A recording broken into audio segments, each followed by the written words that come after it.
Hello বন্ধুরা, Saudi আরবে সবচেয়ে স্পেশাল খাবার এই ফ্যাকসা ভাত।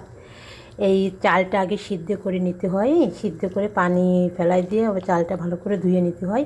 মানে সিদ্ধ করা ভাত ভালো করে ধুয়ে এর মধ্যে কিন্তু আমি দুধ দিছি। এই দুধ ঢেলে দিছি, এর মধ্যে আমি এই ঘিস্তা দেবো। এই ঘিস্তাটা অনেক স্বাদ, দেখো এটা ঘিস্তা। এটাই মজার টেস্ট একটা খাবার। এই জ্বালাতে থাকবো, প্রায় আর আধা ঘন্টা লাগবে এই কমপ্লিট শেষ করতে, মানে এই টেনে যাবে। হ্যাঁ, খুব একটা মজাদার খাবার, টেস্টি খাবার। আর একটু দুধ দেওয়া লাগবে।